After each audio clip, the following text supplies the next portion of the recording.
Getting leaner doesn't have to be so difficult, especially if you've got certain cheat codes that make being in a calorie deficit a lot more manageable. These are the exact cheat codes I used to go from 93 kgs to 78 kgs in just a few months. Firstly is eating craving killers. Now you don't have to completely remove the foods you enjoy from your diet. You just need to eat a lower calorie, higher protein version of that same food. If you're craving ice cream, you don't want to completely remove ice cream from your diet. You just want to get more macro friendly version of that. For me, that was having protein ice cream. It meant that I still had the taste and flavor that I was craving from the ice cream, but I didn't get all the negative side effects of eating high calorie food. To me, protein ice cream was almost a perfect replacement because it tasted almost exactly the same. In fact, some of the protein flavors were actually better than the ice cream that I was going to be eating anyway, and it actually had higher protein and less calories than actual ice cream itself. I also made a few other swaps like pancakes for protein pancakes and then pizza for low calorie pizza wraps. Really, there's always an alternative food for the food you're craving, and there's always a higher protein version that you can make. You just gotta switch out the higher calorie worse foods for higher protein lower calorie versions, and you can still have 100% of enjoyment and still get results from your diet. A lot of people make the mistake on going on the super strict, super bland diet, only eating chicken breast, rice and broccoli, and that's one way to fail your diet. If you can't stick to your diet for the long term,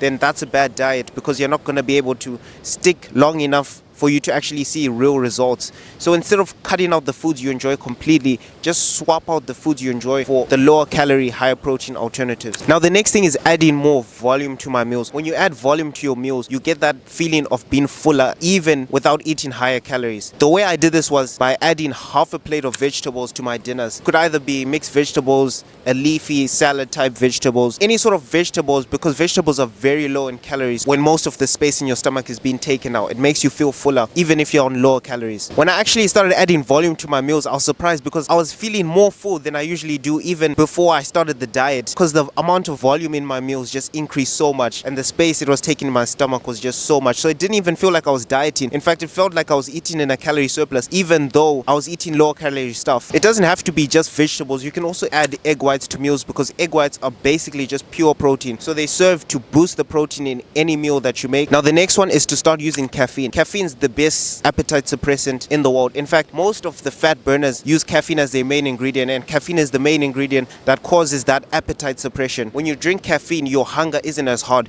If you're super hungry, after drinking caffeine, you don't feel the hunger as hard because caffeine literally lowers your hunger hormones like ghrelin and leptin in your body, which makes you feel less hungry. For me, I personally use caffeine during my fasting window in the morning. It helped me get through the fast completely way easier. Me with caffeine versus without caffeine is a massive difference, and I noticed this because on the weekends I don't drink caffeine, and on the weekends I actually feel the hunger a lot more. Now the next one is similar to adding volume, but it's actually drinking a glass of water before each meal. When you drink a glass of water, it takes room in your stomach. When the space is taken in your stomach, now you actually eat food, and because there's a lot of water in your stomach already, you feel more full than you actually are. So it helps to give you that sense of fullness, and that's what you need when you're cutting and you're in a calorie deficit, you're on lower calories. You want to have that feeling of fullness. The next thing that I did was time restricted eating. Now I used to eat from the second I wake up to the second I go to bed. The only problem with this is that my eating window was wide open and I naturally just ate more food. When I closed down my eating window a bit, I naturally found that I was just eating less food in general and I just crave less food. So now I wait 5 hours from the time I wake up to have my first meal, and I'm having my first meal around 10 to 12 o'clock. So it's not actually the fasting that makes you lose body fat. It's just that it's a lot easier to be on less food when your eating window is a lot more closed down. Imagine 2,000 calories spread out across the entire day, 16-hour eating window versus 2,000 calories in a 4-hour eating window. It's different. It feels like a lot more food and it tricks your mind. And a lot of fat loss is just tricking your mind into thinking you're having more food than you actually are. It's psychological. If you can trick your mind to have less food and be okay with less food, then fat loss just becomes absolutely effortless. The next thing was to do 10,000 steps a day. The more steps you do on a day-to-day basis, your output is higher. You burn more calories. A lot of people are on these really strict diets where they're eating super low calories. But imagine two people. There's one guy who's eating 2,000 calories but is barely moving each day. Then there's another guy who's doing about 10,000 steps a day. He can just eat more food because he's moving more. If you do more steps in a day, you're burning more calories and it allows you to eat more food. Now the next thing is meal prepping. If you prep your meals, you're able to stick to the same thing each day. It keeps you locked in because you've got less variety and less options to choose from. If every single day you have to somewhat just make a meal and it has to end up being this many calories, you're more likely to be tempted and end up going off your diet. But if you've got a prepped complete meal that's already scheduled and prepped for you, it takes away the decision fatigue of what to make each day. Another reason you meal prep is so that your calories are locked in. If you're meal prepping, you're likely eating the same thing every single day, so the calories are locked in and you don't even need to track calories if you're eating the same amount of calories each day. But if one day you're eating spaghetti, one day you're eating rice, one day you're eating pizza, now you actually need to track calories. And if your tracking mechanism is not accurate, let's say the way you track calories, you can't track calories properly or you make mistakes, now you're actually hindering the progress that you could be making on your diet. But if you eat the exact same thing every single day in the same quantity, then you know it's the exact same calories. You don't even need to track calories at that point. Dieting becomes a lot more effortless when you do it like that. When you see that the weight is not going down, you know that you're not in a calorie deficit.